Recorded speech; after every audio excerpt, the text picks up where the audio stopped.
Another major story today about maybe unhappy investors because Bloomberg has learned that hedge fund icon Stanley Druckenmiller, he's calling it quits. Druckenmiller says he's tired of the stress of managing other people's money, and he's been frustrated by his performance over the past 3 years. His Duquesne Capital Management Fund is on track to have its first ever losing year this year. So what does his departure from the scene say about the state of the hedge fund industry?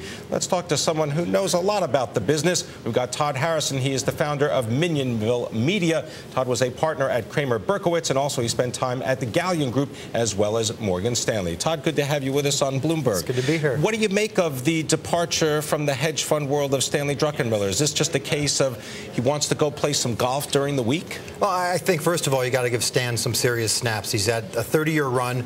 He's been extremely philanthropic, and he gets to write his own script on the way out, which is not what every hedge fund manager gets to do. So he deserves a lot of credit for how he's going out. You ride your winners, you cut your sinners. First bad year, he's unwinding it. But I think through a broader lens, it speaks to the financial fatigue in the marketplace and the war on capitalism. We're in an environment right now where speculators are being vilified and hedge funds are being viewed as acceptable casualties of war, and that's a very daunting dynamic for anybody to operate a business in right now. If we are to look at the upside to that anger, you could argue that the leaders coming out of a crisis are not going to be the same as the leaders that entered the crisis. So one man's unwind is another man's renaissance. So some people may be thinking about either starting hedge funds or indeed adding to their assets under management right now. Well, I think the ability to add capacity into a downturn is what's going to define those winners on the other side. But make no mistake, it's a tough market. I've been trading for 20 years, and it's as dicey as I've seen it out there. What was once an art form, it was more of an art than a science, where you had an assimilation of the technicals, the fundamentals, the structural, the psychology.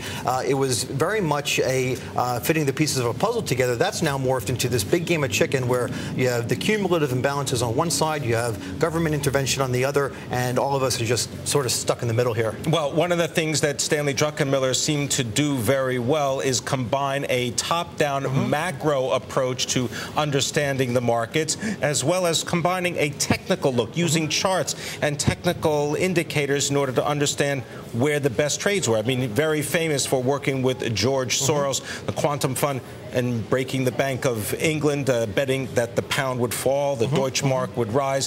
What do we learn from Stanley Druckenmiller and his experience? Well, I think, in the absence of clarity, traders, hedge fund managers tend to look at technical analysis as almost a default mechanism. And I think one of the things that he employed successfully, if I'm not mistaken, was the ability to use technicals as a context rather than a catalyst. And really, at different points in any market juncture, those four metrics that I spoke of, fundamentals, technical, structural, psychology, they have a different weighting on the trading totem pole, and the ability to know where they fit and when they matter and why, juxtaposed against each other, I think is the key to staying in the game. And again, I give him a lot of credit. It's not easy to do what he's done for as long as he's done it, as well as he's done it, and he's been very charitable, and now he gets to write a script on the way out. So. Well, indeed, remember there's that wonderful book, New Market Wizards by Jack Schwager, where they did the interview with Stanley Druckenmiller, basically learning two big things from George Soros, which is that when you've got a winner, press it. In other words, you want to watch the capital, preserve the capital, but press your winners.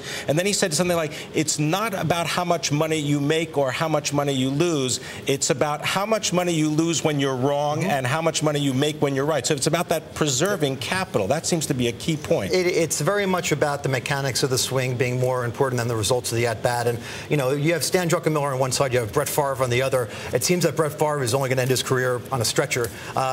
Mr. Druckenmiller did not go that route. He's not being carried out by any means. He's got plenty of grass in the till. I want to thank you very much, Todd Harrison, the Chief Executive and founder of Minyanville Media. Thanks very much.